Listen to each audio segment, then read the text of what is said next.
Wolong Fallen Dynasty might be an action game, but after playing through some brand new areas for about 5 hours, I went away realizing that it innovates on the exploration loop in Soulsborne games more than anything else. While the game's challenging combat is as stellar as you would expect from a Team Ninja game, it's the morale rank system that truly feels like it's shaking things up. In Wolong, both the player and enemies have a morale rank that indicates their strength. You can raise your morale rank simply by defeating enemies, but it goes up faster if the enemy you beat has a higher morale rank than yourself. If you get killed, your morale rank will decrease, and the same can be said for the enemy. Unlike a level-based progression system, Wolong's morale rank indicates not how strong the player is, but how that strength compares to your enemies. But how is any of this related to exploration? Well, Wolong features one other way to increase your morale rank: raising flags. At first glance, battle flags appear to merely function as your traditional bonfire-like checkpoint. By resting at a battle flag, you regain health, refill your potions, respawn enemies, and so on. You know the drill. But finding a new battle flag rewards you in a way that previous Soulsborne checkpoints have not. It increases your fortitude rank. Getting killed decreases your morale rank, but it will never go below your fortitude rank. That means the more checkpoints you discover, the stronger you become. Wolong stages are also dotted with marking flags. Marking flags don't function as checkpoints like battle flags do, but raising your flag here will increase your fortitude rank anyway. Marking flags are often guarded by fierce enemies you have to defeat first, while others are cleverly hidden. In a traditional Soulsborne title, staying near a safe checkpoint and killing the same enemies over and over is often a valid tactic to become stronger. Enemies positioned near a spot that is unfavourable to the player are often best ignored, especially for beginners. But Wolong's morale rank system changes all of this.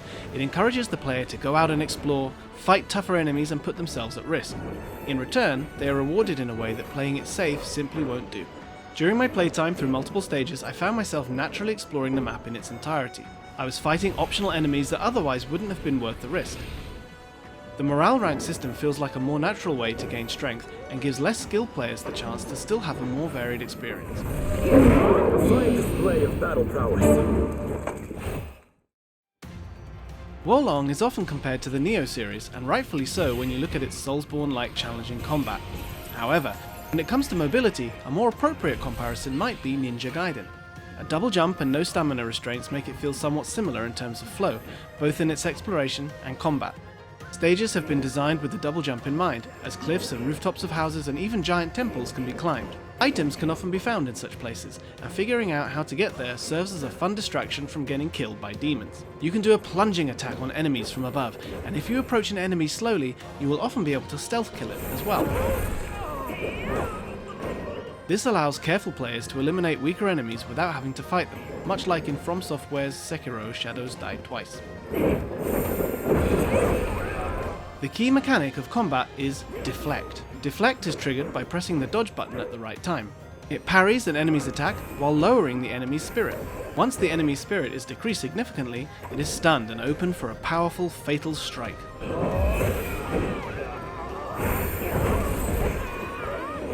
If this sounds familiar from Sekiro 2, well, that's because it is. But that's hardly a bad thing when it's this well executed. Literally any attack in this game can be deflected. This reminded me of the jump boost in Mario Kart of all games.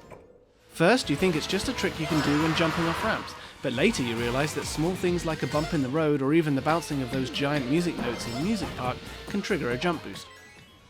Ranging from melee weapon attacks to projectiles like arrows and fireballs to even an enemy's ground pound, as long as the timing is right, Wolong allows you to turn any form of threat into an opportunity. That timing has been made significantly easier when compared to last year's demo. While Wolong still feels like a challenging experience as a whole, some enemies have become a lot more manageable.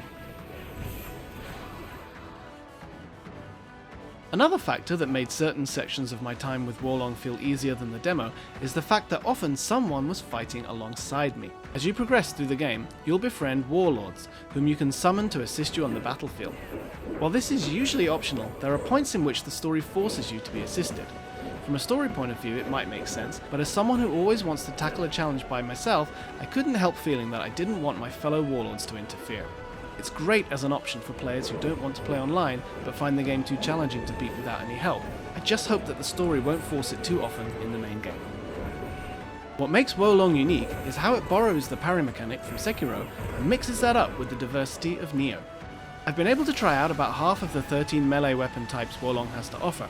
Individual weapons do not just come with different stats, but also have their own martial arts, which are powerful moves that consume the spirit gauge. This means that even the same weapon type can feel significantly different from weapon to weapon.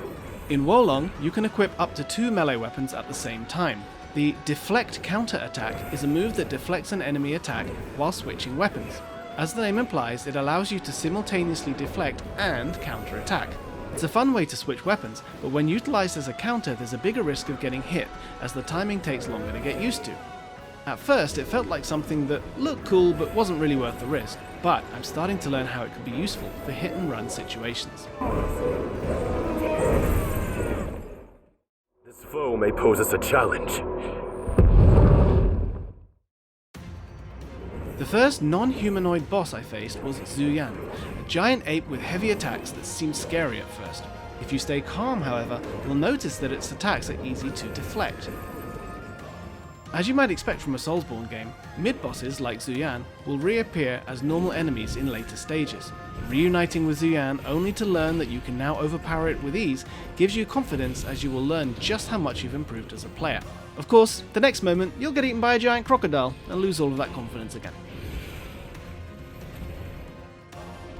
I thought that Feng Ji, a giant boar-like boss, was going to be a boss fight similar to Sekiro's Blazing Bull. Blazing Bull charges at you at full speed, and the player has to run around it to attack it from the side or back. In Wolong, however, Feng Ji's charge attacks can be deflected, so there's no need to run around it. Deflecting its charge attacks and counter-attacking before it is out of range feels great. That being said, Feng Ji didn't pose a serious enough threat, and I was able to slay it on my first try. It probably won't be among the game's more memorable bosses.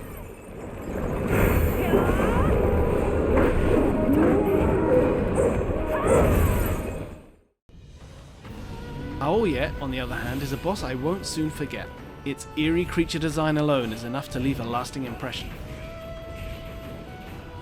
As with any boss in Wolong that I have encountered so far, the key to defeating Aoye is deflecting its attacks. However, it appears to have a much wider array of attack patterns than most other bosses, which makes the timing of each individual attack harder to learn. It's a fun, varied boss that offers a decent challenge. Wolong Fallen Dynasty is set to release on March 3rd and will be available on Xbox Game Pass on day 1. With Wolong as January's IGN First, expect more exclusives throughout the month. Forward. We will retake the mountain and avenge the fallen.